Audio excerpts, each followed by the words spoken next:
Le voyage dans le temps est-il possible?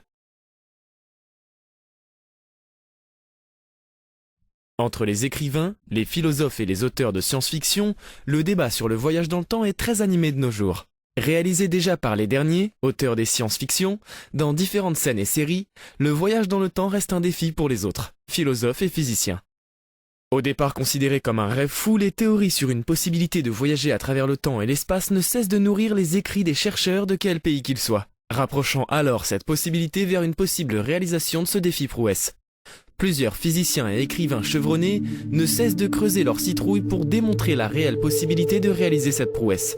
Ils se basent la plupart sur la théorie de la relativité d'Albert Einstein. Ils arrivent à l'unanimité à une affirmation aujourd'hui. Le voyage dans le temps est possible. Mais l'humanité ne dispose pas encore de la technologie nécessaire pour concevoir la machine capable d'un tel voyage. Du coup, en clair, aucun voyage physique dans le temps n'est encore réalisé jusqu'ici.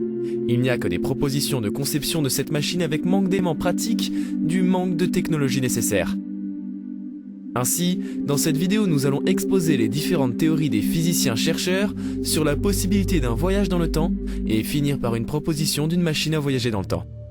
N'oubliez pas de laisser un j'aime pour la vidéo à la fin si elle vous a plu. Et surtout n'oubliez pas de cliquer sur le bouton s'abonner pour vous abonner à notre chaîne YouTube et sur la cloche pour activer l'icône de notification pour ne rien manquer sur nos prochaines vidéos. Commençons. Hypothèse des chercheurs sur la question du voyage dans le temps. Au départ, plusieurs résistances se sont fait sentir quand il s'agit d'affirmer un possible voyage dans le temps. Ce sacrilège serait qu'une fiction qu'elle est et le resterait pour l'éternité. Cependant, plusieurs de ses opposants à cette idée ont fini par faire un revirement quant à cette idée. C'est par exemple le cas du professeur Hawking qui a nié la possibilité de voyager dans le temps pendant des années, provoquant un débat houleux parmi les cosmologistes et les astronomes, qui ont soutenu que la théorie générale de la relativité d'Einstein aurait pu le permettre. Le voyage dans le temps, déclare-t-il alors, permettrait aux gens de changer leur passé. Il pourrait empêcher leur propre naissance, une possibilité à son avis ridicule. La preuve la plus évidente qu'un voyage dans le temps ne sera jamais possible est que nous n'avons pas été pour l'instant visités par des hordes de touristes du futur, a ironisé Hawking. Récemment, cependant, il semble avoir changé de virage. Il prétend maintenant qu'un voyage dans le temps n'est pas seulement une chose réalisable, mais un chemin dans lequel les gouvernements devraient investir des fonds. Dans une préface écrite au livre de l'astronome américain Lawrence Krauss, The Physics of Star Trek, Hawking parle ouvertement de la flexion de l'espace et de vitesse plus élevée que la lumière. Il déclare que l'une des conséquences du voyage interstellaire accéléré serait qu'il pourrait remonter dans le temps. Pour lui, cependant, un voyage dans le temps ne sera probablement pas réalisable. Mais les germes du doute semblent avoir été posés dans son esprit. Alors il estime que si la théorie d'Einstein de la relativité générale est combinée avec la théorie quantique, elle semble être une possibilité. C'est donc la théorie quantique qui a amené Hawking à changer d'avis sur les trous noirs. Les trous noirs sont considérés par beaucoup comme un couloir d'accès à d'autres dimensions. Ils peuvent, selon le physicien, être la clé du voyage dans le temps. Hawking affirme qu'un trou noir a un effet dramatique sur le temps, le ralentissant davantage que toute autre chose dans la galaxie, ce qui en fait une sorte de machine à remonter le temps naturellement.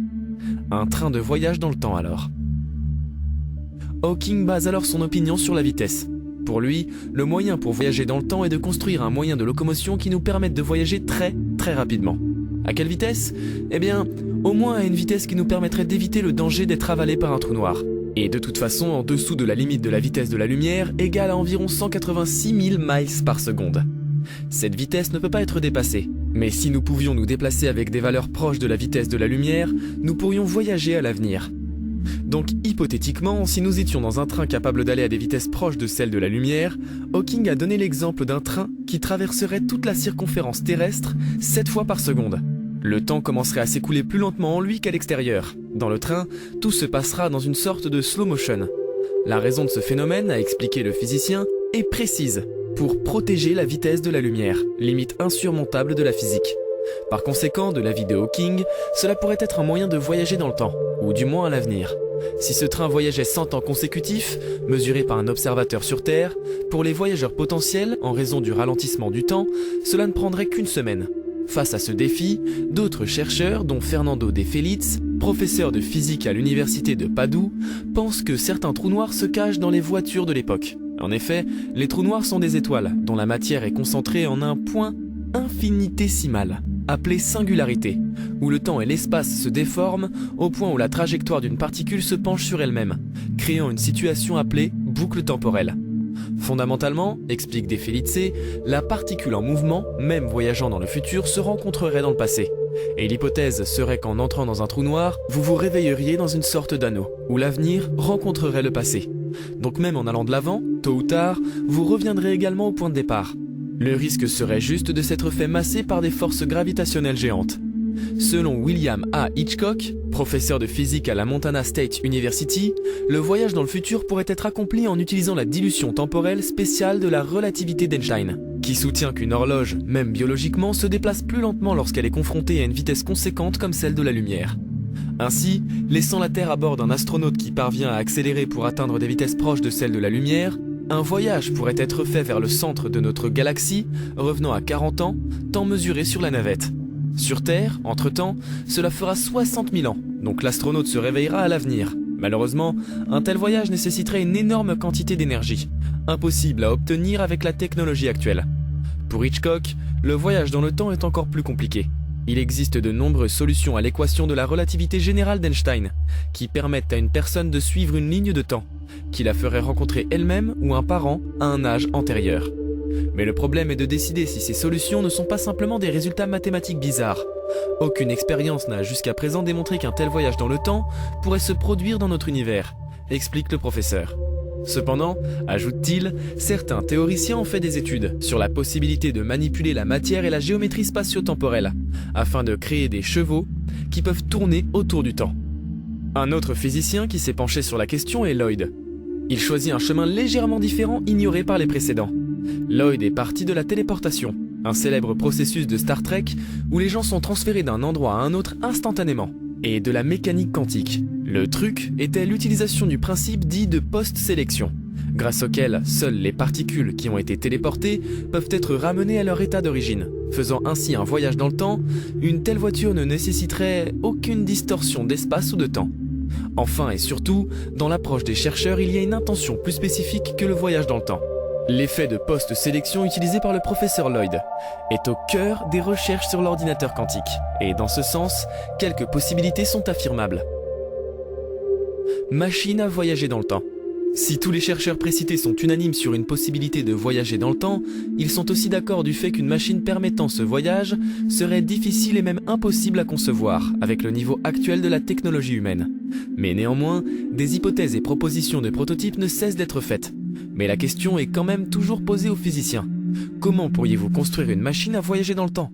Et face à cette question, des chercheurs tentent de défendre leur point de vue. Selon De Felice, le moyen le plus simple serait de créer un soi-disant trou de verre, un tunnel qui relie des espaces dans deux régions spatio-temporelles distinctes. Le passage à travers ce tunnel équivaudrait à un voyage dans le temps. Malheureusement, malgré les études de longue durée sur les propriétés d'un tel trou de verre, il n'est pas encore clair. Comment il serait possible d'en créer un ? Et si certaines théories spéculatives sur la théorie de la gravité quantique affirment que l'espace-temps a une structure compliquée similaire à une mousse composée de trous de verre de la taille de 10 à 33 cm, ce qui équivaut à 1 milliard de fois plus petit qu'un électron. Cependant, seuls quelques physiciens croient qu'il est possible de manipuler l'un de ces trous de verre microscopiques et de l'augmenter aux dimensions utilisables par l'homme. Quant au physicien Hawking, il n'est pas resté en marge de ses propositions. Il se base sur son exemple donné sur le train pour proposer sa machine à voyager dans le temps. Il explique que fabriquer un tel train n'est pas possible pour le moment, mais qu'il aurait quelque chose de similaire au SERN de Genève, appelé le Large Hadron Collider, capable d'accélérer les particules de 0 à 60 000 miles par heure en une fraction de seconde.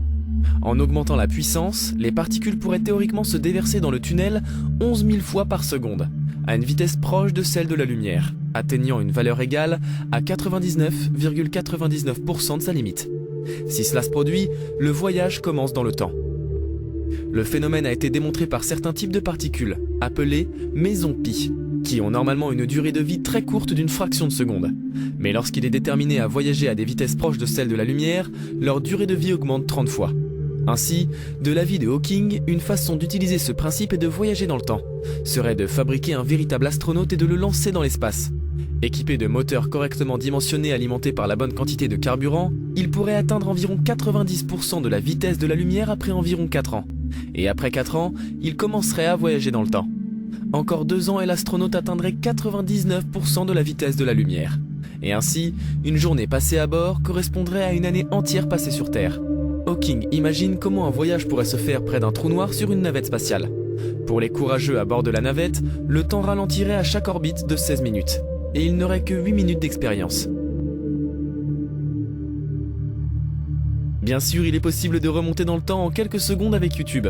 Par exemple, si vous n'avez pas vu mes autres vidéos, vous pouvez facilement remonter en arrière pour les regarder.